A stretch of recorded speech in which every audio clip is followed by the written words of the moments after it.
টানা বৃষ্টি আর উজানের ঢলে প্লাবিত হয়েছে ৮ জেলা। এরই মধ্যে ফেনী ও নোয়াখালীতেই বন্যা কবলিত ১৮ লাখের বেশি মানুষ।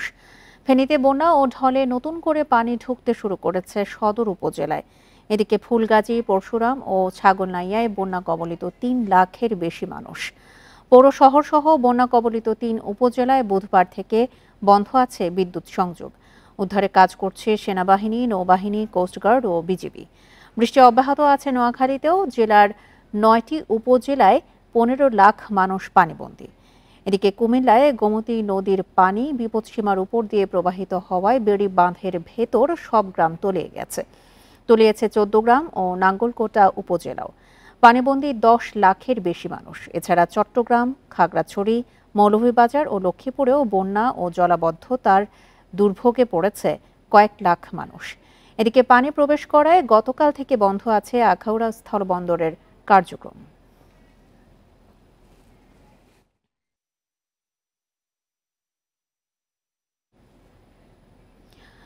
বৃষ্টি ও ঢলে নোয়াখালীর ৯টি উপজেলায় ১৫ লাখ মানুষ পানিবন্দী। এদিকে মুহুরী ও ফেনী নদীর পানি বাড়তে থাকায় বন্যা পরিস্থিতির অবনতির শঙ্কায় স্থানীয়রা। এ নিয়ে আরও জানাতে নোয়াখালী থেকে যোগ দিচ্ছেন সহকর্মী আবু নাসের। আবু নাসের, নদীর পানি তো ধীরে ধীরে বাড়ছে, এছাড়া নোয়াখালীতে প্রায় ১৫ লাখ মানুষ পানিবন্দী। কি অবস্থা এখন দেখতে পাচ্ছেন সবশেষ?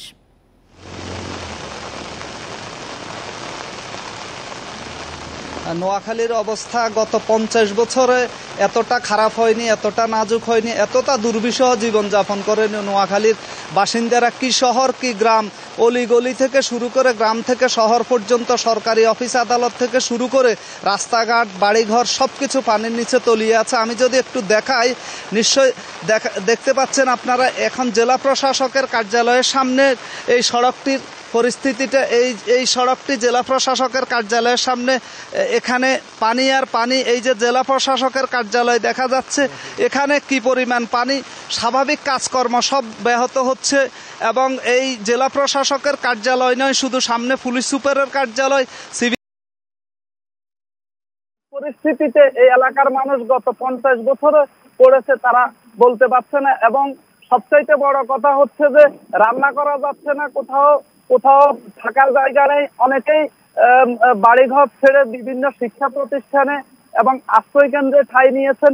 তবে আশ্রয় কেন্দ্রগুলোতে এবং যেখানে শিক্ষা প্রতিষ্ঠানে ঠাঁই নিয়েছেন, সেখানে পর্যাপ্ত রান্না করা, খাওয়া পরিবেশন না করলে মানবিক বিপর্যয় দেখা দিতে পারে। ইতোমধ্যে যে গত ১ সপ্তাহের টানা ভারী বর্ষণে এখানে জলাবদ্ধতা ছিল, সেটি গতকাল থেকে বন্যায় রূপ লাভ করেছে বলে জেলা প্রশাসক জানিয়েছেন। প্রত্যেকটি এলাকাতে ফেনীর মুহুরী নদী এবং ছোট ফেনী নদীর পানি প্রবেশ করছে এবং এই ছোট ফেনী নদী এবং মুহুরী নদীর বানের পানি প্রবেশ করে বন্যা পরিস্থিতির এতটাই অবনতি হয়েছে যে এটি নামার কোনো সম্ভাবনা নেই। প্রতি মুহূর্তে, প্রতি ঘন্টায়, প্রতি মিনিটে মনে হচ্ছে যে পানি প্রবেশ করছে। এক চরম দুর্বিষহ মানবিক বিপর্যয়কর পরিস্থিতিতে এই এলাকার মানুষ রয়েছে। সবচাইতে বড় কথা, এখানকার মানুষ বলছেন যে গত ৫০ বছরে তারা বন্যার সাথে পরিচিত নয়। সাধারণত নোয়াখালীতে জলাবদ্ধতার সমস্যা দেখা দেয়, এবারে প্রথম ফেনীর মুহুরী নদী এবং ছোট ফেনী নদী পানি প্রবেশ করায় এখানে। নোয়াখালী থেকে জানাচ্ছিলেন আমাদের সহকর্মী আবু নাসের। চট্টগ্রামের ফটিকছড়ি উপজেলার বিস্তীর্ণ এলাকায় পাহাড়ি ঢলে বন্যা পরিস্থিতি তৈরি হয়েছে। চট্টগ্রাম থেকে আরো জানাতে আমাদের সঙ্গে এই মুহূর্তে যোগ দিচ্ছেন সহকর্মী অনুপম শীল। অনুপম, চট্টগ্রামে এই মুহূর্তে আপনি আবহাওয়া পরিস্থিতি কেমন দেখছেন? বন্দর কার্যক্রম স্বাভাবিক আছে কিনা, আর পাহাড় ধসের কোনো শঙ্কার কথা জানা গেছে কিনা?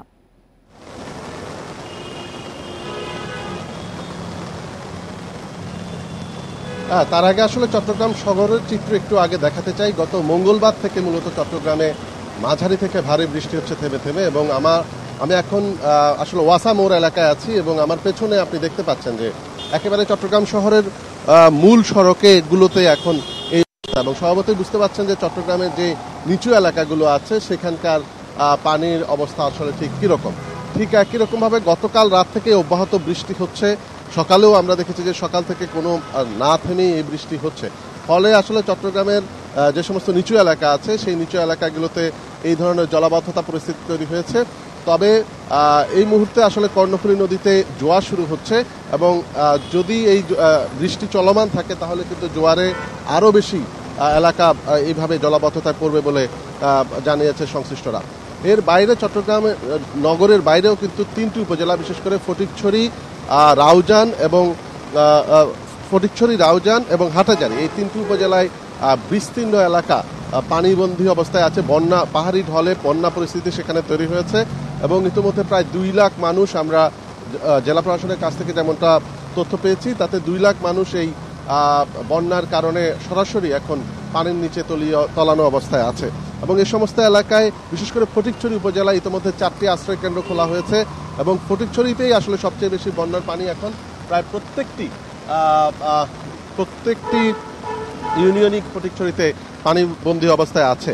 এবং এছাড়া হাটাজারি এবং রাউজানেও কিছু কিছু এলাকা, বিশেষ করে হাটাজারির 8টি ইউনিয়ন এবং রাউজানে অন্তত 6টি ইউনিয়ন এখন পানিবন্দী অবস্থায় আছে। এবং এই প্রেক্ষাপটে প্রশাসনের পক্ষ থেকে বিশেষ করে যে উদ্ধার অভিযান পরিচালনা করা এবং শুকনো খাবার বিতরণ একটি বড় ধরনের এখন প্রয়োজন হিসেবে দেখা দিয়েছে। এবং আরেকটি বিষয়, চট্টগ্রাম জেলা সিভিল সার্জন অফিস থেকে ইতিমধ্যে জানানো হয়েছে যে তারা শহরে এবং চট্টগ্রাম শহরের বাইরে যে বন্যা পরিস্থিতি তাতে 290টি মেডিকেল টিম তারা গঠন করে সেবা দেওয়ার চেষ্টা করছেন। যদিও তারা বলছেন যে ইতিমধ্যে তারা একেবারে খুব পর্যাপ্ত পরিমাণে পানি বিশুদ্ধকরণ ট্যাবলেট, খাবার, স্যালাইন সহ প্রয়োজনীয় যে জীবন রক্ষাকারী ঔষধ সেগুলোর মজুদ এখন তারা করেছেন। তবে উপজেলাগুলোতে আমরা এই যে বন্যার ফলে যে ত্রাণ ব্যবস্থাপনা সেটি নিয়ে খুব বেশি অগ্রগতি আমরা খবর পাইনি। আর যেহেতু গত মঙ্গলবার থেকে বৃষ্টি হচ্ছে, গত পরশুদিন থেকেই চট্টগ্রামের আবহাওয়া অফিস তারা পাহাড় ধসের আশঙ্কা এবং পাহাড় ধসের সতর্কতা জারি করেছে। যদিও গত কয়েকদিন ধরে আমরা পাহাড়ের পাদদেশ থেকে কাউকে সরিয়ে নেওয়ার কোনো উদ্যোগ আমাদের চোখে পড়েনি। চট্টগ্রাম থেকে বন্যা পরিস্থিতির সবশেষ তথ্য নিয়ে জানাচ্ছিলেন আমাদের সহকর্মী অনুপম শীল। কুমিল্লায় গোমতী নদীর পানি বিপদসীমার উপর দিয়ে প্রবাহিত হওয়ায় বেড়িবাঁধের ভেতর সব গ্রাম তলিয়ে গেছে। প্লাবিত হয়েছে 14 গ্রাম ও নাঙ্গলকোটা উপজেলাও। বন্যার দুর্ভোগে 10 লাখের বেশি মানুষ। এ নিয়ে আরো জানাতে কুমিল্লা থেকে এই মুহূর্তে যোগ দিচ্ছেন সহকর্মী তানভীর খন্দকার। তানভীর, এই মুহূর্তে কুমিল্লায় আবহাওয়া পরিস্থিতি কেমন দেখছেন? বন্যার সবশেষ দুর্ভোগ নিয়ে জানাবেন। গতকাল থেকেই কিন্তু গোমতী নদীর যে পানি সেটি কিন্তু বিপদসীমার উপর দিয়ে প্রবাহিত হচ্ছে। আজ সকালের সর্বশেষ পাওয়া যে তথ্য, বিপদসীমার 69 সেন্টিমিটার উপর দিয়ে পানি প্রবাহিত হচ্ছে, যে কারণে কিন্তু গোমতীর বেড়িবাঁধের মধ্যে যে গ্রামগুলো আছে সেগুলো সম্পূর্ণ ডুবে গেছে। আমরা যে সব জায়গাগুলোতে দেখছি যে একদম বাড়িঘরের যে মাঝামাঝি অবস্থায়, সেই অবস্থায় কিন্তু পানি উঠে গেছে এবং প্রত্যেকটি বাড়িঘর ব্যবহারের অনুপযোগী হয়ে পড়ছে। শুধুমাত্র পানি বেড়েছে শুধু সেটি নয়, পানি বাড়ার সাথে সাথে কিন্তু স্রোতের যে তীব্রতা, সে কারণে কিন্তু এই গ্রামগুলোর যে বাড়িঘর সেগুলো ক্ষতিগ্রস্ত হচ্ছে। কারণ বাঁধের ভেতরের যে স্থাপনাগুলো সেগুলো বেশিরভাগই কাঁচা স্থাপনা, যে কারণে স্রোতের কারণে সেগুলো ডুবে গিয়ে এবং স্রোতের কারণে কিন্তু ধসে যাচ্ছে। অন্যদিকে আমরা যদি 14 গ্রাম এবং নাঙ্গলকোটের এই একটু চিত্র বলি, 14 গ্রামে কাকরি নদী প্লাবিত হয়ে সেই এলাকা বন্যা কবলিত হয়েছে। 14 গ্রাম উপজেলার পৌরসভা সহ ভারত সীমান্তবর্তী প্রত্যেকটি গ্রাম কিন্তু ডুবে আছে। আর নাঙ্গলকোট উপজেলার ভারী বৃষ্টির কারণে এবং ফেনী এবং নোয়াখালী থেকে যে পানি আসে সেই পানির কারণে কিন্তু নাঙ্গলকোট উপজেলারও বেশিরভাগ অংশ কিন্তু এই মুহূর্তে তলিয়ে আছে। সব মিলিয়ে আমরা গতকাল পর্যন্ত তথ্য পেয়েছি যে প্রায় 4.5 লাখ হেক্টর কৃষি জমি কিন্তু এই পানির কারণে এই মুহূর্তে ক্ষতিগ্রস্ত হয়ে আছে। আর বিশেষ করে গতকাল থেকে কুমিল্লাতে যে বিষয়টি আলোচনার মধ্যে ছিল সেটি হচ্ছে গোমতীর বেড়িবাঁধ খুব নাজুক অবস্থায় ছিল। সারাদিন এই সাধারণ মানুষের মধ্যে একটি শঙ্কা ছিল কখন এই বেড়িবাঁধ ভেঙে যায়, কিন্তু এখনো পর্যন্ত আসলে বেড়িবাঁধের বেশ কয়েকটি জায়গায়, অন্তত 12টি জায়গায় আমরা ফাটলের খবর পেয়েছি। সেই জায়গাগুলোতে পানি উন্নয়ন বোর্ডের বস্তা দিয়ে কিন্তু সেগুলো মেরামত করার চেষ্টা করছে, কিন্তু স্থানীয়দের একটি অভিযোগ গোমতীর মাটি কাটার ফলে বেড়িবাঁধ ক্ষতিগ্রস্ত হয়েছে বছরের পর বছর, যে কারণে কিন্তু এই ধরনের প্লাবন এলে বা বন্যার সময় হলে এই এলাকার মানুষজনকে আসলে ক্ষতির মুখে পড়তে হয়। তবে তাদের দাবি যেন এই বেড়িবাঁধকে শক্তভাবে পর্যবেক্ষণ করা হয় এবং সংরক্ষণ করা গেলে অন্তত এই ধরনের দুর্যোগ মুহূর্তে মানুষকে শঙ্কার মধ্যে কাটাতে হবে না। তো সব মিলিয়ে বলা যায় যে কুমিল্লার এ পর্যন্ত 10 লাখ মানুষ পানিবন্দী হয়ে আছে। প্রশাসনিক যে ত্রাণ তৎপরতা সেটি তেমন একটা দেখা যায়নি। শুধুমাত্র আমরা দেখেছি স্বেচ্ছাসেবক এবং প্রশাসনের কিছু কর্মকর্তাগণ আসলে সাধারণ মানুষকে জি। বন্যা কবলিত এলাকা থেকে উদ্ধার করে নিয়ে গেছে। তো এই ছিল কুমিল্লা থেকে আমার কাছে সর্বশেষ খবর। আরেকটি বিষয় একটু জানাবেন, পূর্বাঞ্চলের যে ৮ জেলা রয়েছে সেটির তথ্য কি সবশেষ? পূর্বাঞ্চলের ৮ জেলার মধ্যে আমরা যতটুকু জানি যে কুমিল্লা, ফেনী এবং নোয়াখালীর যে চিত্র সেটি বলা যেতে পারে। কুমিল্লা যেহেতু ভারত সীমান্তবর্তী এলাকা, সে কারণে কিন্তু ভারত থেকে আসা যেসব নদী আছে যেমন গোমতী, কাকরি, সেসব নদীর যে প্রবাহ, সেই প্রবাহে কিন্তু প্রচন্ড বেড়েছে, পানির উচ্চতা বেড়েছে, স্রোত বেড়েছে। যেগুলোর কারণে কিন্তু এই গোমতী নদী তীরবর্তী যেসব এলাকা সেগুলো প্লাবিত হয়েছে এবং তার আশেপাশের যেসব কৃষি জমি সেগুলো কিন্তু বিস্তীর্ণ কৃষি জমি কিন্তু বিনষ্ট হচ্ছে। আর আমরা যে ভারতীয় ঢলের কথা বলছি, সেই ঢলের কারণে কিন্তু শুধুমাত্র যে নদী তীরবর্তী এলাকা প্লাবিত হচ্ছে সেটিও কিন্তু না, সীমান্তবর্তী যেসব গ্রাম আছে সেখানেও কিন্তু পানি এসে আসলে জমা হয়ে জলাবদ্ধতা তৈরি হয়েছে। তো নোয়াখালী এবং ফেনীর চিত্র যেটি, সেটিও ফেনীর যে এলাকাগুলো ভারত সীমান্তবর্তী সেই এলাকাও কিন্তু পাহাড়ি ঢলের কারণে প্লাবিত হয়েছে বলে আমরা জেনেছি। সেই এলাকার মানুষও দুর্গত জীবনযাপন করছেন এবং নোয়াখালীর চিত্র প্রায় অনেকটা সেরকম বলে আমরা জানতে পেরেছি। কুমিল্লা থেকে বন্যা পরিস্থিতির সবশেষ তথ্য নিয়ে জানাচ্ছিলেন আমাদের সহকর্মী তানভীর খন্দকার। রাত থেকেই রাজধানী সহ দেশের বিভিন্ন এলাকায় বৃষ্টি হচ্ছে, এতে বিপাকে পড়েছেন অফিস ও স্কুলগামীরা। আবহাওয়া পরিস্থিতি নিয়ে আরো জানাতে আগারগাঁওয়ের আবহাওয়া অধিদপ্তর থেকে যোগ দিচ্ছেন সহকর্মী নাজমুল সাইদ। নাজমুল, আজকে সবশেষ আবহাওয়া আপডেট কি জানতে পেরেছেন কিনা? এই বন্যা আসলে কতদিন দীর্ঘস্থায়ী হতে পারে, সবশেষ কি তথ্য জানা গেছে আবহাওয়া অধিদপ্তরের কাছ থেকে?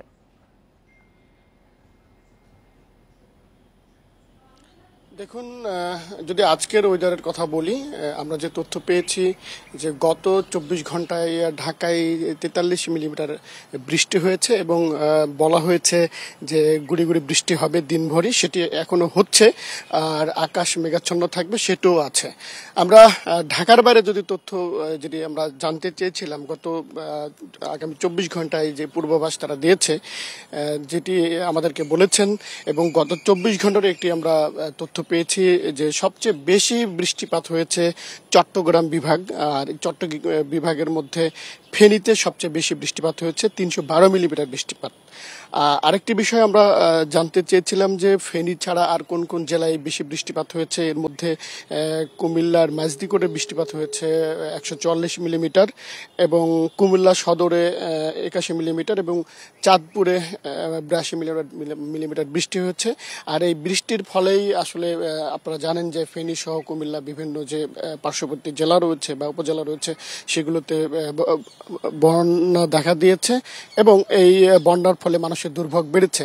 তবে ঢাকার যে আবহাওয়া পরিস্থিতি সেটি এখনো মোটামুটি অনুকূলে আছে, এমনটি আমাদেরকে জানানো হয়েছে। এখানে বৃষ্টিপাতের পরিমাণ কম আছে। বৃষ্টিপাতের পরিমাণ যেটি জানানো হয়েছে গত ২৪ ঘন্টায় ৪৩ মিলিমিটার বৃষ্টি হবে এমন তথ্য দিয়েছে, সেটি মূলত। আর বন্যার যে বিষয়টি জানতে আমরা চেয়েছিলাম, আসলে ওয়েদার অফিস আসলে বন্যার কোনো পূর্বাভাস বা কোনো তথ্য দিয়ে থাকে না। আমরা যে বৃষ্টিপাতের যে পরিমাণ আমরা সেই তথ্যটি আসলে তাদের কাছে পেয়েছি এবং আমরা এরপরেও কিছুক্ষণ পরে তাদের সাথে কথা বললে হয়তো জানতে পারবো যে পরবর্তী পরিস্থিতির তথ্য তারা কি দিতে পারেন। তো এই ছিল সর্বশেষ পরিস্থিতি আবহাওয়া অফিস থেকে। আবহাওয়া পরিস্থিতি নিয়ে সবশেষ তথ্য জানাচ্ছিলেন সহকর্মী নাজমুল সাইদ। খাগড়াছড়িতে নতুন করে প্লাবিত হয়েছে সদর উপজেলা। দীঘিনালার ৩০টি গ্রাম তলিয়ে ভোগান্তিতে অর্ধলক্ষাধিক মানুষ। আকস্মিক এই বন্যায় সাজেকে আটকা পড়েছে ২ শতাধিক পর্যটক। পরিস্থিতির সবশেষ জানাচ্ছেন সহকর্মী সমীর মল্লিক। দেখুন, টানা বর্ষণ এবং পাহাড়ি ঢলের কারণে খাগড়াছড়ির জেলা সদর এবং খাগড়াছড়ির দীঘিনালা উপজেলা দুটি এলাকা কিন্তু এখন প্লাবিত হয়েছে। গত মঙ্গলবারের বন্যার পরে খাগড়াছড়িতে গত বুধবার কিন্তু বৃষ্টি সেভাবে বন্যা ছিল না, কিন্তু সকাল থেকে বৃহস্পতিবার সকাল থেকে নতুন করে খাগড়াছড়ির যে সমস্ত নির্মাঞ্চলগুলো রয়েছে, বিশেষ করে খাগড়াছড়ি বাস স্টেশন এলাকা, ঘঞ্চপাড়া, মেহেদিবাগ, একই সাথে এখানে মুসলিম পাড়া, এই সমস্ত এলাকাগুলোতে নতুন করে বোর্ড থেকে কিন্তু পানি ঢুকতে শুরু করেছে, যে কারণে মানুষ আবার নতুন করে প্লাবিত হচ্ছে এবং অবর্ণনীয় দুর্ভোগে পড়েছে। অনেকগুলো জায়গায় কিন্তু এখন বিদ্যুৎ সরবরাহ বন্ধ করা হয়েছে, যে কারণে মানুষ আরো বেশি দুর্ভোগ হয়েছে। একই সাথে খাগড়াছড়ির দীঘিনালা উপজেলার মেরুং এবং কবাখালী ইউনিয়ন সেটিও কিন্তু বন্যার কবলে পড়েছে। এবং বিশেষ করে গতকাল পানি কমলেও আজকে সকাল থেকে এই সমস্ত এলাকাগুলোতে পানি বাড়তে শুরু করেছে, যে কারণে মানুষ আবার নতুন করে ডুবতে শুরু করেছে বন্যার পানিতে। এবং আমরা দেখেছি মেরুংয়ের অন্তত 25 থেকে 30টি গ্রাম ইতিমধ্যে প্লাবিত হয়েছে। সমস্ত কৃষি জমি ভেসে গেছে এবং পুকুরের মাছ ভেসে গেছে, এবং সেখানে সড়ক যোগাযোগ অনেকগুলো জায়গায় কিন্তু সড়ক যোগাযোগ বিচ্ছিন্ন হয়ে গেছে। একই সাথে কবাখালী ইউনিয়নের কিন্তু 5 থেকে 10টি গ্রাম ইতিমধ্যে বন্যার প্লাবিত হয়েছে। এবং একই সাথে খাগড়াছড়ির সাজেক সড়কের এলাকাধিক এলাকায় সড়ক ডুবে থাকার কারণে সেখানে কিন্তু যান চলাচল বন্ধ রয়েছে, যে কারণে পর্যটকরা সাজেকে যারা আটকা পড়েছিল তাদের কিন্তু আজকেও ফেরার সুযোগ নেই। অর্থাৎ তারা সেখানে দুদিন ধরে এক ধরনের পানিবন্দী অবস্থা রয়েছে এবং তারা খাগড়াছড়ি ফিরতে পারছে না। একই সাথে আমরা দেখেছি খাগড়াছড়ি মহালছড়িতে, সেখানে কিন্তু মহালছড়িতে সদর থেকে মুবাচড়ি যাওয়ার যে সড়কটি সেটা কিন্তু বন্যার পানির তোরে ভেসে গেছে, যে কারণে সেখানে ইউনিয়নের সাথে মহালছড়ির সড়ক যোগাযোগ বন্ধ হয়েছে। এবং আমরা দেখেছি এখন যে বন্যা পরিস্থিতি রয়েছে, আসলে পাহাড়ের পাদদেশে যারা বসবাস করছে সেখানে পাহাড় ধসের একটা ঝুঁকিও তৈরি হয়েছে। ভারী বৃষ্টি ও ভারত থেকে আসা ঝড়ে ব্রাহ্মণবাড়িয়ার আখাউড়ায় পানিবন্দী হয়ে পড়েছে 5 শতাধিক পরিবার। তীব্র পানির তোড়ে একটি অস্থায়ী সেতু ভেঙে আখাউড়া আগরতলা সড়কে যান চলাচল বন্ধ হয়ে গেছে। প্লাবিত হয়েছে স্থলবন্দর, ফসলি জমি ডুবেছে, ভেসে গেছে পুকুরের মাছ।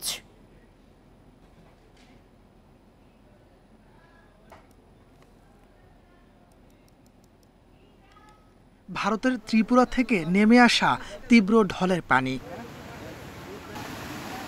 আখাউড়া আগরতলা সড়কের জাজিরা খালে বেইলি সেতু তলিয়ে যাওয়ায় বন্ধ যান চলাচল। পানিবন্দী হয়ে পড়েছে মোগরা, মণিয়ন্ধ ও আখাউড়া দক্ষিণ ইউনিয়নের 5 শতাধিক পরিবার। পানি আমাদের বাড়ি ঘর তলায় গেছে গা। হ্যাঁ, আমরা গতকাল রাত্রি থেকে আমি আমার ছেলে মেয়ে নিয়ে আবদুল্লাপুর স্কুলে অবস্থান করছি। আমরা বাড়িঘর ফেরাইয়া স্কুল আয়া করছি, বাড়িঘরের মাল টাল কোনো কিছু আনতে পারিনি। উজানের ঢলে উপজেলার 3টি বাঁধ ভেঙেছে। স্থানীয়দের উদ্যোগে মেরামতের চেষ্টায় শেষ রক্ষা হয়নি। ক্ষতিগ্রস্ত এসব বাঁধ ঘুরে দেখে প্রয়োজনীয় ব্যবস্থা নেয়ার কথা জানিয়েছেন পানি উন্নয়ন বোর্ডের কর্মকর্তারা। পানি উন্নয়ন বোর্ডের সাথে কথা বলেছি। পানি উন্নয়ন বোর্ডের যারা এসি আছে তারা এসছেন এবং 3টা জায়গায় যেখানে বাঁধ ভেঙে গেছে সেগুলো অলরেডি পরিদর্শন করে গেছেন। আর আমাদের 5টি ইউনিয়নের মধ্যে 3টি ইউনিয়ন বেশি ক্ষতিগ্রস্ত হয়েছে, তার মধ্যে মোগরা, মণিয়ন্ধ, আখাউড়া দক্ষিণ উল্লেখযোগ্য। উজানের ঢলে আখাউড়ায় 3000 একরের বেশি ফসলি জমি তলিয়ে গেছে, ভেসে গেছে পুকুরের মাছ। Independent news. মৌলভীবাজারের মনু নদীতে 5টি স্থানে ভাঙনে রাজনগর, কুলাউড়া ও সদরের নতুন নতুন গ্রাম প্লাবিত হয়েছে। এ নিয়ে আরো জানাতে মৌলভীবাজার থেকে যোগ দিচ্ছেন সহকর্মী তুহিনুর রশিদ। তুহিনুর, কোন কোন গ্রাম নতুন করে প্লাবিত হয়েছে আর কোন এলাকাতে সবচেয়ে বেশি দুর্ভোগ রয়েছে? এছাড়া পানি উন্নয়ন বোর্ড থেকেই বা কি জানা গেছে এই বিষয়ে? আমি এই মুহূর্তে আসলে যেখানটায় দাঁড়িয়ে আছি এটি হচ্ছে মৌলভীবাজারের রাজনগর উপজেলার যে কলেজ পয়েন্ট সেই জায়গাটিতে, এবং আপনি নিশ্চয়ই দেখতে পাচ্ছেন এটি আসলে একটি গুরুত্বপূর্ণ সড়ক। অর্থাৎ মৌলভীবাজার থেকে কুলাউড়া, সিলেটগামী যেসব যাতায়াত করেন তারা কিন্তু এই সড়ক ধরেই যাতায়াত করে থাকেন। এবং আপনি নিশ্চয়ই দেখতে পাচ্ছেন এখানে কিন্তু সকাল থেকে এই সড়কটি পানিতে পুরোটাই ডুবে গেছে এবং এখানে যান চলাচল একদম সীমিত, সেগুলি কোনো রকমে চলাচল করছে, তবে ছোট যানবাহন একদমই চলাচল করছে না। এমন পরিস্থিতি কিন্তু মৌলভীবাজারের বিভিন্ন উপজেলায় আমরা দেখতে পাচ্ছি, যেমন সদর, রাজনগর, কুলাউড়া, এই 3টি উপজেলায় আসলে মনু নদী বিধৌত যেসব এলাকা সেই সব এলাকাগুলোতে অবস্থা কিন্তু ভয়াবহ অবস্থা ধারণ করেছে। এবং আমরা এখানে স্থানীয়দের সাথে কথা বলেছি, তারা যেটি বলছেন যে গত 50 বছরে কিন্তু তারা এরকম যে মনু নদীর যে ফুসে ওঠা সেটি তারা দেখেননি, এবং মনু নদীর যে ফুসে ওঠার কারণে কিন্তু ইতিমধ্যেই বিভিন্ন স্থানে ভাঙ্গন দেখা দিয়েছে এবং এই ভাঙ্গনের ফলে কিন্তু নতুন নতুন জায়গা প্লাবিত হচ্ছে।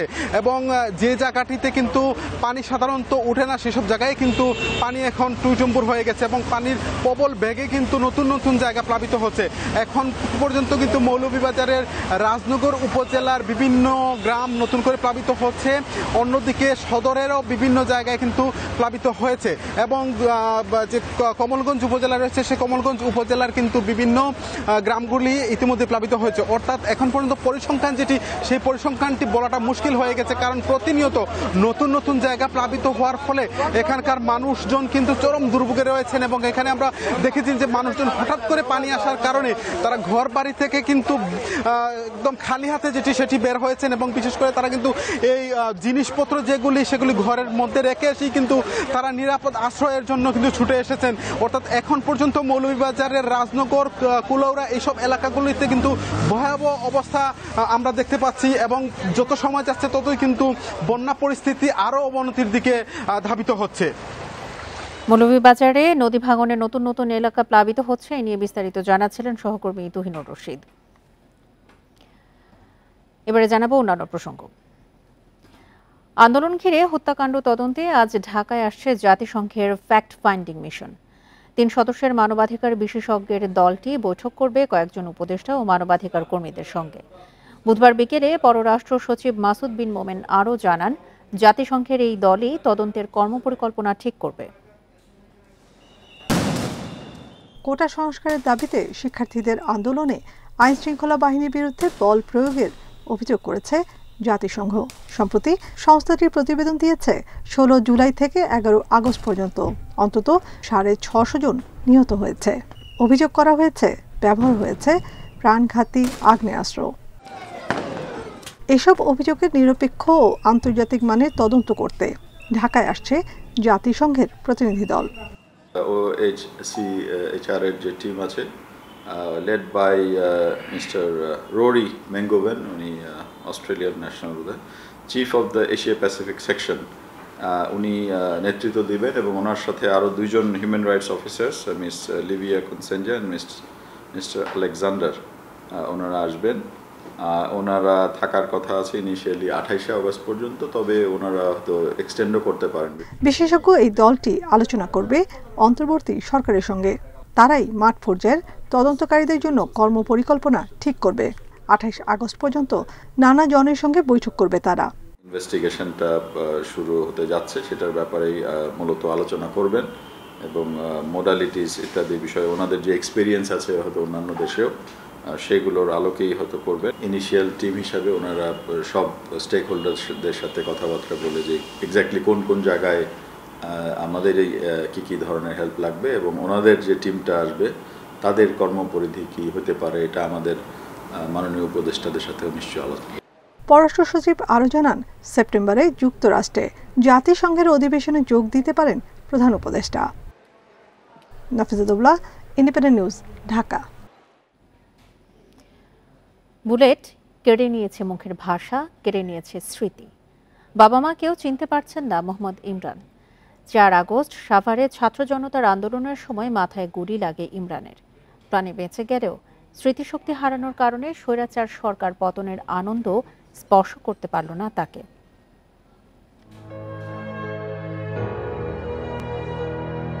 কি এক উদাস শূন্য দৃষ্টি, যেন অচেনা এক পৃথিবী। তার দুচোখ দেখে সবই, কিন্তু বলতে পারে না কিছুই। অচেনা হয়েছে বাবা মা, স্বজন পরিবার, হারিয়ে গেছে আবেগ অনুভূতি, থেমে গেছে কণ্ঠ। যে সন্তানের মুখে বাবা ডাক শুনে বাবা বিল্লাল হোসেনের পৃথিবীটা আনন্দে ভরে যেত, সেই সন্তানও ডাকছে না বাবা বলে।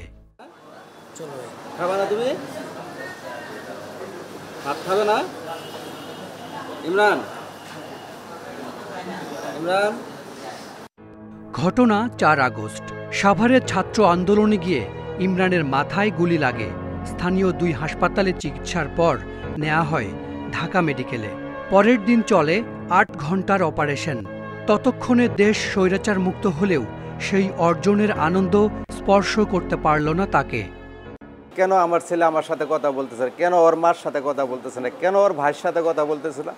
ওনার একটা ছোট বোন আছে, তাকে কলিজার টুকরা হিসেবে আদর করছে, ওনাকে কেন দেখে না? ছেলের মুখে আবারও মা ডাক শুনতে চান নাসিমা বেগম, কিন্তু ইমরানের স্মৃতি বা কথা বলার শক্তি ফিরবে কিনা তা বলতে পারছে না কেউ। সারাদিন ওরা আমি কতক্ষণ ধরে রাখি, মাথা সুতরায় পা সুতরায় খাওয়া নিয়ে করি, কিচ্ছু বোঝে না। ডাক্তারের কথা খারাই বলে 6 মাস লাগবে, খারাই কয় 1 বছর লাগবে। ওর ডাক্তারের কথার কোনো আমি পেতেছি না, সঠিক কোনো পেতে না। আবার ডাক্তার কখনো বলে যে আপনাদের ছেলের চিকিৎসা শেষ হয়ে গেছে। অটোরিকশা চালক বাবার বড় ছেলে ইমরান। মাধ্যমিক ও উচ্চ মাধ্যমিকে রেজাল্ট ভালো, স্বপ্ন ছিল শিক্ষক হওয়ার। সেই স্বপ্ন তছনছ দুর্বৃত্তের এক বুলেটে। Hasan Misbah, Independent News, Dhaka. ছাত্র জনতার গণ অভ্যুত্থানের পরের 2 রাত চরম নির্যাতন চালানো হয় মাইকেল চাকমার ওপর। আয়নাঘর থেকে বের করে আনা হয় 7 আগস্ট গভীর রাতে। হাত চোখ বেঁধে ঢাকা চট্টগ্রাম মহাসড়কের মিরের সরাই এলাকায় ফেলে দেওয়া হয় মাইকেলকে। মুক্তির আগের 4 ঘন্টার সময় চরম মৃত্যু আতঙ্কে কেটেছিল মাইকেল চাকমার। আয়নাঘরের নির্মমতা কেড়ে নিয়েছে তার চোখের স্বাভাবিক দৃষ্টিশক্তি। এখন চশমা ছাড়া ঝাপসা তার চারপাশ। মাইকেল জানান 5 আগস্ট গণবিদ্রোহের কোনো খবর তার জানা ছিল না। 7 আগস্ট গভীর রাতে তার হাত পা বেঁধে আয়নাঘর থেকে বের করা হয়। যখন আমার ঘুম ধরে তখন আমার দরজায় বাড়ি মারতো তারা, বাইরে মানে অনেক উচ্চস্বরে কথা বলতো, হাঁটাহাঁটি করতো, একদম নানা রকম শব্দ করতো। মাথার উপরে, ছাদের উপরে লাঠি অথবা লোহার রড দিয়ে তারা একদম টুং টুং করে শব্দ করতো। এভাবে 6 তারিখ আর 7 তারিখের মাঝে যে রাতটা, ওই রাতেও একদম 1টা-1:30 পর্যন্ত আনুমানিক তারা আমাকে এই কষ্টটা দিয়েছে। তাকে প্রায় 4 ঘন্টা গাড়িতে ঘুরিয়ে ভোরে একটি নির্জন স্থানে ফেলে দেয়া হয়। গাড়ি থামলো একটা জায়গায়, দরজাটা খুলে আমাকে ডোরে নামালো। মুগ্ধভাবে প্রথম আকাশ দেখা, প্রকৃতি পরিবেশটা দেখা। 5 বছর 3 মাস পর। জায়গাটা কোথায় ছিল? জায়গাটা ছিল বন বিভাগের একটা জায়গা, সেগুন বাগান, খড়ের হাট বিটে পড়েছে। এটা পড়েছে অ্যাকচুয়ালি মিরসরাই উপজেলার ভিতরে। মাইকেল চাকমার রাজনীতিতে ফেরার সিদ্ধান্ত এখনো নিশ্চিত নয়, তবে তিনি চান আর কেউ যেন কখনোই তাঁর মতো গুমের শিকার না হয়। পার্বত্য চট্টগ্রামে দীর্ঘদিন ধরে যে জুলুম নির্যাতন চালানো হচ্ছে, যে কর্তৃত্ব তাদের রাখা আছে, সেটাকে তুলে নিয়ে একটা গণতান্ত্রিক ব্যবস্থা কায়েম করা। মানবাধিকার সংগঠন অধিকারের পরিসংখ্যান বলছে, আওয়ামী লীগ নেতৃত্বাধীন সরকারের শাসনামলে বিচার বহির্ভূত হত্যাকাণ্ডের শিকার হয়েছে প্রায় 2500-এরও বেশি মানুষ। এ সময় গুম হন 677 জন। Shahriar Anirban, Independent News, Dhaka. নির্বাচনে হলফনামা অনুযায়ী গত 5 বছরে সবচেয়ে বেশি 497 গুণ সম্পদ বেড়েছে সিরাজগঞ্জ 2 আসনের জান্নাত আরা হেনরির। এছাড়াও রাজনৈতিক প্রশ্রয়ে 0 থেকে কোটি কোটি টাকার মালিক হয়েছেন অনেক সংসদ সদস্য। অস্বাভাবিক হারে সম্পদ বৃদ্ধি পাওয়া শীর্ষ 5 সংসদ সদস্যকে নিয়ে অনুসন্ধান শুরু করেছে দুর্নীতি দমন কমিশন। হাই স্কুলের শিক্ষক হিসেবে কর্মজীবন শুরু করা জান্নাত আরা হেনরি 2008 সালে 9ম জাতীয় সংসদ নির্বাচনে সিরাজগঞ্জ 2 আসন থেকে হেরে যান। নির্বাচনী হলফনামায় তার সম্পদের পরিমাণ ছিল 13,27,000 টাকা। 2009 সালে সোনালী ব্যাংকের পরিচালক নির্বাচিত হন তিনি। 2024 সালে নির্বাচনী হলফনামায় তিনি সম্পদ দেখান 64 কোটি টাকা। 10ম জাতীয় সংসদ নির্বাচনের হলফনামায় ময়মনসিংহ 9 আসনের আনোয়ারুল আবেদিন তুহিন বার্ষিক আয় দেখান 2,30,000 টাকা। 10 বছরে 311 গুণ বেড়ে তার বার্ষিক আয় এখন 1,20,00,000 টাকা। চট্টগ্রাম 15 আসনের নৌকা প্রার্থীর আবু রেজা মোহাম্মদ নেজামুদ্দিন নদভীর 2018 সালের নির্বাচনী হলফনামা অনুযায়ী তার বার্ষিক আয় বেড়েছে 250 গুণ।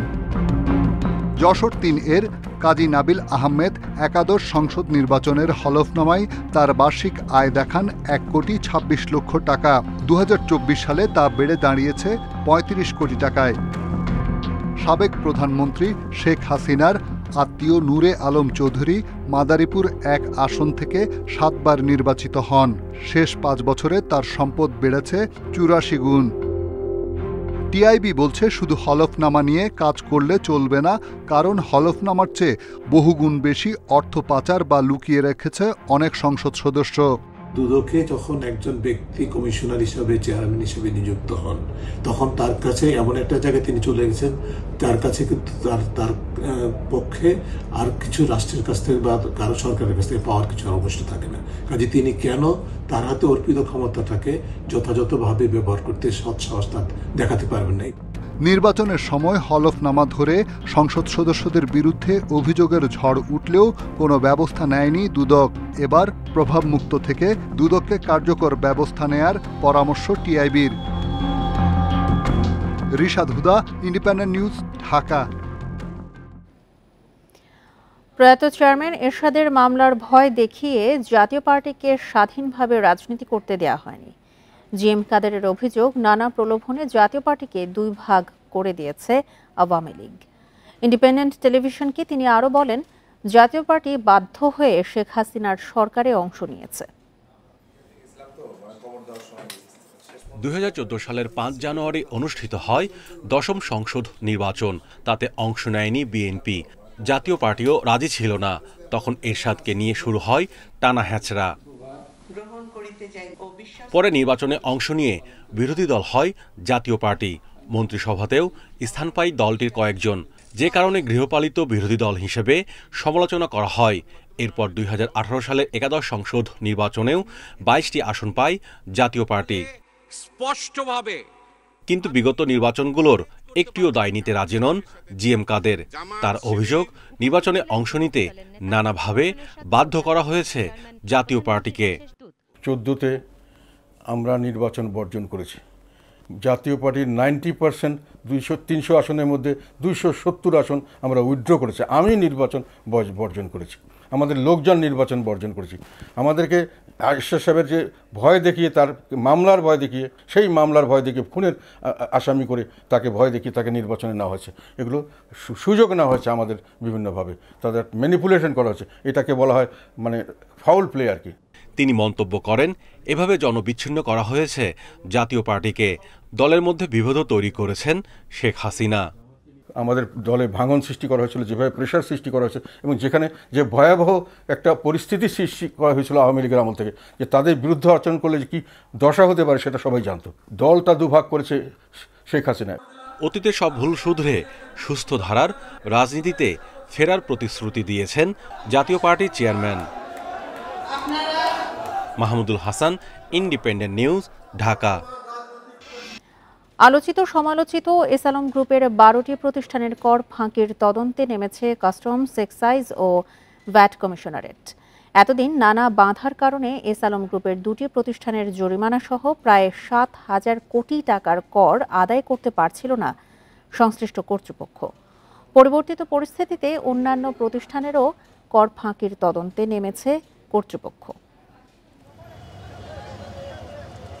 2019-20 থেকে 2021-22 অর্থবছর পর্যন্ত এসালম ভেজিটেবল অয়েল ও এসালম সুপার এডিবল অয়েল কর ফাঁকি দিয়েছে 3,539 কোটি টাকা।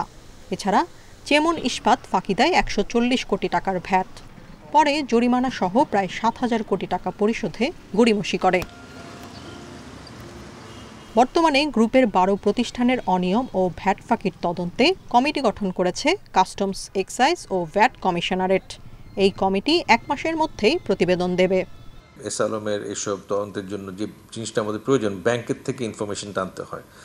তো আমরা দীর্ঘদিন ব্যাংকের সাথে চিঠিপত্র যোগাযোগ করার চেষ্টা করেছি, কিন্তু ব্যাংক থেকে আমরা সহযোগিতা পেতাম না। আয়কর বিভাগ থেকে তথ্য নিয়ে আমরা মামলাগুলো করেছি। এছাড়া ব্যাংক ঋণের সুবিধা সহ নানা কারণে তৈরি করা নাম সর্বস্ব প্রতিষ্ঠানগুলোরও তদন্ত করছে কাস্টমস কর্তৃপক্ষ। প্রায় 12টা প্রতিষ্ঠানের তদন্ত চলছে, যেগুলো কিছু অস্তিত্ব আছে, যেগুলো আমাদের তারা নিয়মিত ভ্যাট দেয় এবং অধিকাংশ কোনো রকম অ্যাক্টিভিটি নাই। এগুলো তৈরি করাই হয়েছে মূলত ট্যাক্স ফাঁকি দেওয়ার জন্য, এবং এটা ব্যাপক পরিমাণে, বিপুল পরিমাণে বেনামে ব্যাংক লোন নেওয়ার জন্য। এরই মধ্যে এসালম ও তার পরিবারের ব্যাংক হিসাব তলব করা হয়েছে। Independent news. সম্প্রতি বাড়তি বিদ্যুৎ বিলের অভিযোগ বেড়েছে গ্রাহকদের। তারা বিদ্যুৎ বিতরণকারী প্রতিষ্ঠানে এর সুবিচার পাচ্ছেন না। যদিও প্রতিষ্ঠানগুলো অযৌক্তিক বিলের অভিযোগ নাকচ করে বলছে, গরমে বিদ্যুতের ব্যবহারের সঙ্গে খরচও বাড়ে। বিশেষজ্ঞদের মতে, মন্ত্রণালয়কে গ্রাহকের অভিযোগ পর্যবেক্ষণে বিশেষ কমিটি গঠনের পাশাপাশি বিইআরসিকে সক্রিয় করতে হবে। রাজধানীতে বিদ্যুৎ বিতরণ করে Dhaka Power Distribution Company DPDC ও Dhaka Electric Supply Company DESCO. বিল আদায় হয় প্রিপেইড ও পোস্টপেইড দুই ধরনের মিটারে। খিলগাঁওয়ের এক বাসিন্দার মে মাসে বিল আসে ২০০৬ টাকা, পরের মাসে ৫,৩৯১ টাকা। মোহাম্মদপুরের আরেক গ্রাহকের বাসায় জুলাই মাসে শীতাতপ যন্ত্র বিকল ছিল, কিন্তু বিল আগের মাসের চেয়ে প্রায় ৫০০ টাকা বেশি। ইচ্ছেমতো বিদ্যুৎ বিল আদায়ের এমন অভিযোগ অহরহ। মে মাসে বিদ্যুৎ বিল এসেছিল ২২০০ টাকা, বাট পরবর্তী মাস আবার যখন জুনে আমার বিল আসলো, আমি দেখলাম আমার বিল হচ্ছে ৫,৬০০ টাকা। উপযুক্ত কোনো ব্যাখ্যাও তারা আমাদেরকে দিতে পারে না যে এই কারণে বিদ্যুৎ বিলটা বাড়ছে। আমরা নিজেরাও বুঝতে পারি না কেন বাড়তেছে। হয়তোবা তারা বলতেছে আরেকজনের, অন্যদের কথা মতে যে অন্য কারোর লোড হয়তো আমার এখানে চাপিয়ে দিচ্ছে কিনা। গ্রাহক অভিযোগের বিপরীতে বিতরণকারী প্রতিষ্ঠানগুলো বলছে আবাসিক বিদ্যুতে ৬টি স্ল্যাবে বিল আদায় হয়। মার্চ থেকে সেপ্টেম্বর ৭ মাস গরমে বাড়ে বিদ্যুতের ব্যবহার। গ্রাহকের এই যে ব্যবহার বৃদ্ধি পাইছে। আরেকটা হলো যে আমাদের যে স্ল্যাবে, এই যে উপরের দিকে স্ল্যাবে যত যাচ্ছে ততই এটা ইউনিটেরটা বাইরে যাচ্ছে। কেউ কি ধরতে পারি যে সে ভুল রিডিং দিয়েছে, তাহলে কিন্তু সে তাৎক্ষণিক পানিশমেন্টের আওতায় আসে। এরপরেও আমাদের যে সফটওয়্যার আছে, বিলিং সফটওয়্যার, এটা যদি অতিরিক্ত রিডিং হয়, ১.৫ গুণ বিল হয়ে গেল, তাহলে কিন্তু বিলটা প্রিন্ট হবে না। বিশেষজ্ঞরা বলছেন বিতরণকারী কোম্পানিগুলোর জবাবদিহি নেই, এতেই বেড়েছে গ্রাহক ভোগান্তি। মন্ত্রণালয়ের কোনো সিনিয়র অ্যাডিশনাল সেক্রেটারিকে প্রধান করে যদি এটিকে ব্যবস্থা করেন, এটির সমস্যাগুলো যদি চিহ্নিত করা যায়, তাহলে সেটির আলোকে এটি সমাধানের ব্যবস্থা নেওয়া। আমরা চাইব যে ভোক্তার এই ধরনের বিভিন্ন সমস্যা যেন নিয়মিত ভিত্তিতেই তার সমাধানের জন্য উদ্যোগ থাকার জন্য প্রাতিষ্ঠানিকভাবে এনার্জি রেগুলেটরি কমিশনকে পুনরায় তার আগের অবস্থায় ফিরিয়ে নিয়ে যাওয়া। পর্যবেক্ষকরা বলছেন গ্রাহক অভিযোগের মুখে বিদ্যুৎ বিল কমানোর নজিরও আছে, যা প্রশ্নবিদ্ধ করে বিতরণকারী কোম্পানির স্বচ্ছতাকে। Hari Saha, Independent News, Dhaka. ঋণের নামে গ্রাহকের ১১,৩০,০০,০০০ টাকা হাতিয়ে নেওয়ার অভিযোগ উঠেছে মোবারক হোসেন নামে এক ব্যক্তির বিরুদ্ধে। সে টাকা ফেরতের দাবিতে রাতভর new standard finance and commerce নামের প্রতিষ্ঠানটি ঘিরে রাখেন ভুক্তভোগীরা। এক পর্যায়ে প্রতারণার দায় স্বীকার করেন প্রতিষ্ঠানটির কর্মকর্তারা। রাজধানীর বনানী প্রায় ২ বছর আগে ভবনের ৫ম তলায় new standard finance and commerce নামে সমবায় প্রতিষ্ঠান খোলেন মোবারক হোসেন। ঋণ নিতে শুরুতেই ১২০০ টাকায় হতে হয় সদস্য। এরপর যত টাকা ঋণ তার বিপরীতে আগাম নেওয়া হয় ১০% টাকা। তবে বেঁধে দেওয়ার সময় টাকা চাইতে গিয়ে পড়তে হয়েছে নির্যাতনের মুখে। ওনায় নাকি মালিক ওই রুমের মধ্যে আটকে নিয়ে আমাদেরকে মারামারি করে মারছে। এবং এটার প্রথম উদ্যোক্তা, মায়ের প্রথম উদ্যোক্তা হলো আস্থা। এই টাকাগুলো সবাইরে রিটার্ন দিতে হবে। এটা একটাই দাবি, সবার টাকা ব্যাক দিতে হবে। ভুক্তভোগীরা বলছেন যে আমানত ছাড়া বড় ঋণের আশায় সদস্য হয়েছেন তারা। কমিশন নিয়ে স্বজনদেরও প্রতিষ্ঠানটির সদস্য করিয়েছেন অনেকে। আমার নিজের চাচা শ্বশুর, আমার ফুফাতো বোন, এদের যাদের ছোটোখাটো লোনের দরকার, এখানে দেখতেছি কোনো মর্গেজ লাগতেছে না, বলতেছে মর্গেজবিহীন। তো আমি বাসায় যে বলছি, তারা আগ্রহ প্রকাশ করছে, তারা আসছে। ব্যাংকের থেকে নিতে পারতাম, কিন্তু ব্যাংকে তো আমার এত অল্প বয়সে অথবা এত অনেক ডকুমেন্টস চাই, কিন্তু আমি তো এটা দিতে পারতাছি না। আমি তো এখন একজন উদ্যোক্তা হিসাবে ব্যবসা করি। অফিসে যারা ছিলেন তারা বলছেন এখানে শুধুই চাকরি করেন তারা, পাশাপাশি করছেন গত কয়েক মাসে প্রায় ২ কোটি টাকা ঋণ দেওয়ার দাবি। তবে এ দাবির পক্ষে কোনো প্রমাণ দেখাতে পারেননি তারা।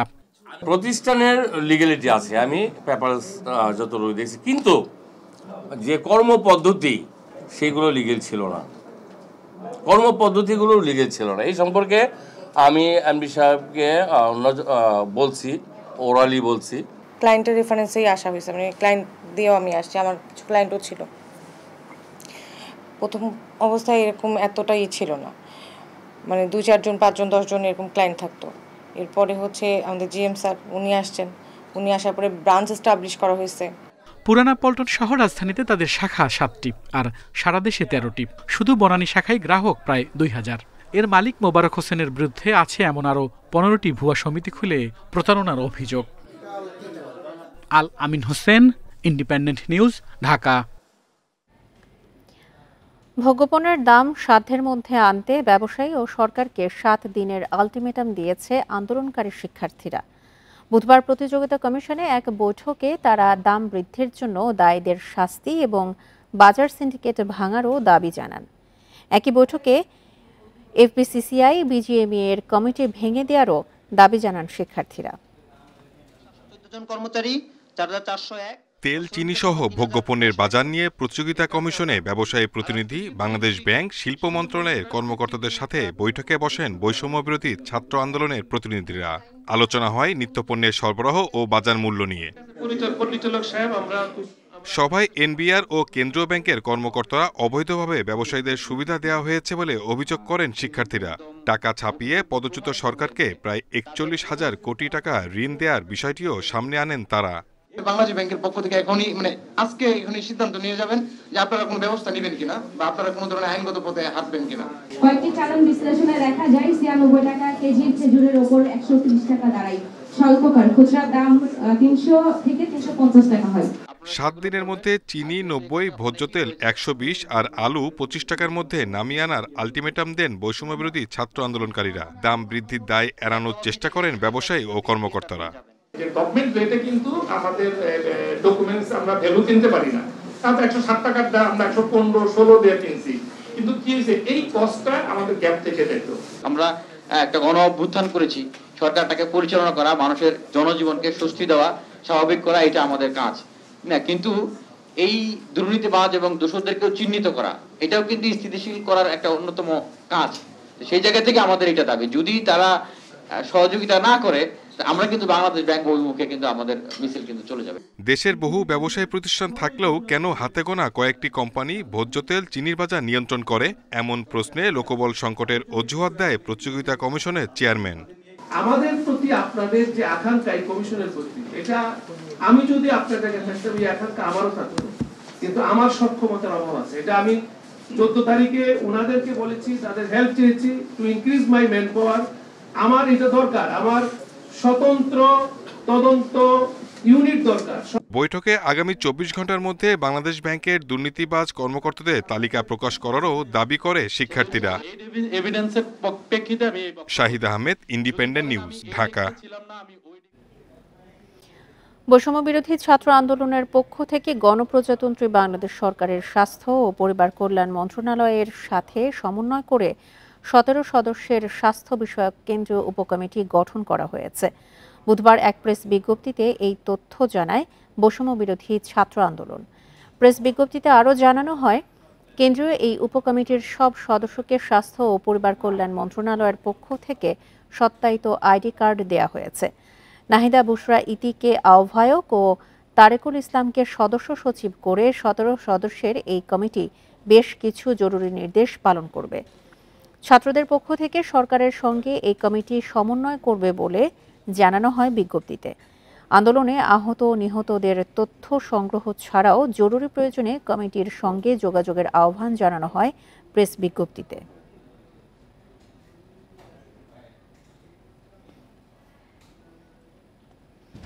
আগামী বছর থেকে শ্রেণী কার্যক্রম চলবে আগের শিক্ষাক্রম অনুযায়ী। পরীক্ষার মাধ্যমে মূল্যায়ন হবে শিক্ষার্থীদের, জানিয়েছেন শিক্ষা উপদেষ্টা ডক্টর ওয়াহিদুদ্দিন মাহমুদ। বলেছেন, জানুয়ারিতে নতুন বই ছাপা হবে আগের শিক্ষাক্রম অনুযায়ী, তবে কিছু বিষয়বস্তুতে পরিবর্তন আসবে। বিশ্ববিদ্যালয়ে উপাচার্য দ্রুত নিয়োগ দেওয়া হবে বলেও জানিয়েছেন উপদেষ্টা। আওয়ামী লীগ সরকারের নেয়া নতুন শিক্ষাক্রম নিয়ে রয়েছে নানা সমালোচনা। এ নিয়ে অভিভাবকরাও আন্দোলনে নেমেছিলেন, তবে নানামুখী চাপে একসময় থামতে হয় তাদের। এই শিক্ষাক্রম সহ সমসাময়িক বিভিন্ন বিষয়ে বুধবার সচিবালয়ে কথা বলেন শিক্ষা উপদেষ্টা। জানান, আগামী বছরে বই ছাপা হবে পুরনো শিক্ষাক্রম অনুযায়ী, তবে বইয়ের কিছু বিষয়বস্তুতে পরিবর্তন আসবে। পরীক্ষার মাধ্যমে হবে মূল্যায়ন। অভিভাবকরা সবচেয়ে বেশি চিন্তিত ছিলেন যে আমাদের ছেলেমেয়েরা এই শিক্ষাক্রমে কিছু পড়ছেন না, তারা কি কি সব প্রজেক্ট করছে যেটা ওনারা বুঝতে পারছেন না, এবং মূল্যায়নের পদ্ধতিও বুঝতে পারছেন না। আমি দুই একটা ওই বইগুলো সবা নিয়েছি এবং এগুলো অনেকগুলো দেখে আমি যেটা দেখেছি যে মূল্যায়ন পদ্ধতি কী হবে না হবে এই বাংলা আমি নিজে বুঝি না।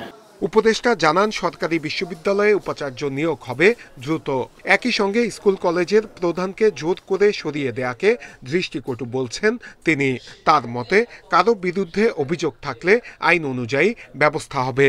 শিক্ষাঙ্গনে ভদ্রতা রক্ষা করতে হবে, বল প্রয়োগ করা যাবে না এবং অপমানিত করা যাবে না, ব্যক্তিগতভাবে অপমানিত করা যাবে না। এটা তো হিউম্যান রাইটস, মানবিক, আমরা তো হিউম্যান রাইটসে বিশ্বাস করি। ডক্টর ওয়াহিদউদ্দিন মাহমুদ বলেন, অনভিপ্রেত ঘটনার মধ্য দিয়ে এইচএসসির স্থগিত পরীক্ষা বাতিল হয়েছে। এগুলোর মূল্যায়ন কিভাবে হবে তা শিক্ষা বোর্ড ঠিক করবে। নূরে আলম, ইন্ডিপেন্ডেন্ট নিউজ, ঢাকা। এ ছিল সংবাদে আমন্ত্রণ পরের আয়োজনে।